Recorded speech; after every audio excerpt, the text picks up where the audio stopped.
18. We are checking in with meteorologist Damon Matson. Damon, a stormy afternoon here in the DMV. Here in the district, it's raining right now. What can we expect the next few hours? It's going to stay a bit soggy and noisy for us, and muggy too. The rainfall is not going to clear things out with that as we head throughout the rest of the day. The good news is, at least these storms have been sub-severe, which means, yeah, we haven't had any severe warnings, but we've had that heavier rainfall, some lightning as well. This is our live camera out toward Winchester. Look at how quiet it is there. The storm's working across the I-81 corridor and Winchester earlier this afternoon, but now most of the activity following along this frontal boundary, it's moving into the district and right along I-95. Now, the good news is once this line is gone, we're pretty much quieting back down as we head into the night tonight. So that's at least one positive. This round of storms is pretty fast moving, but we're far from done with the active weather as we head into Thursday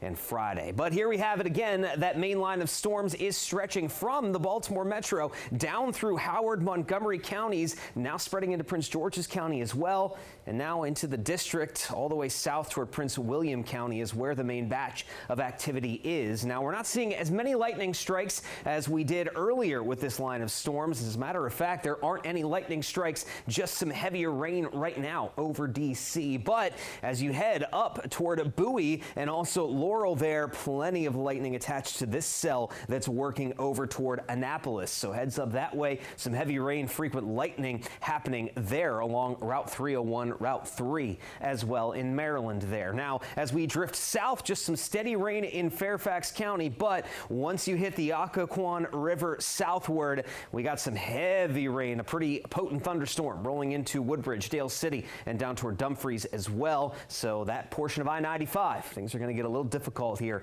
over the next 30 minutes or so. And no surprise, we're having so much heavy rain. I mean, it just feels tropical out there, folks. Dew points well into the 70s, and they're going to stay this high as we head into the day on Thursday, into the day on Friday as well. And the combination of those very high dew points and air temperatures up toward the mid-90s, it is going to make it stifling. That's one part of this double whammy that we're going to be dealing with for the next couple of days. That heat index is going to be right up around, if not slightly above, 100 degrees tomorrow afternoon. That's that feels like temperature, folks. Not going to be pleasant at all. And then we're also going to see the same exact setup with that heat index. Some of us may even approach 105 in a few locations on Friday before any storms come through. Now, all of that heat and humidity is going to be fuel for additional chances at severe weather. Here's that severe outlook on Thursday. We're under a level 2 risk here in the yellow, but the main batch of severe weather, the higher chance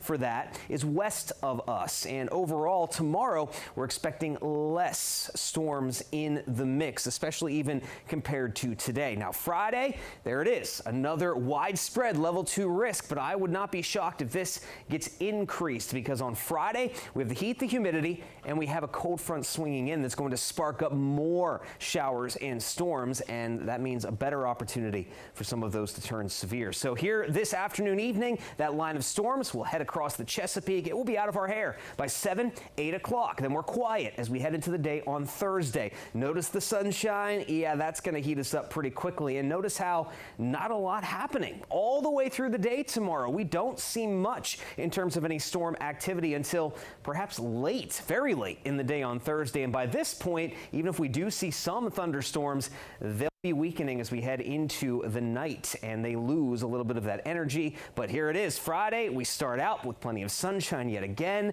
but as that front swings in, look at how there are more storms bubbling up to Friday afternoon going into the evening time, and that is when we could see some of that activity turn severe. So for that being the case, that heightened severe risk, we have a DMV first warn in effect on Friday. Now both Thursday and Friday will be hot and humid, but that higher storm risk is something we're watching. But it calms down and it's a little more comfortable by the time we get to the weekend.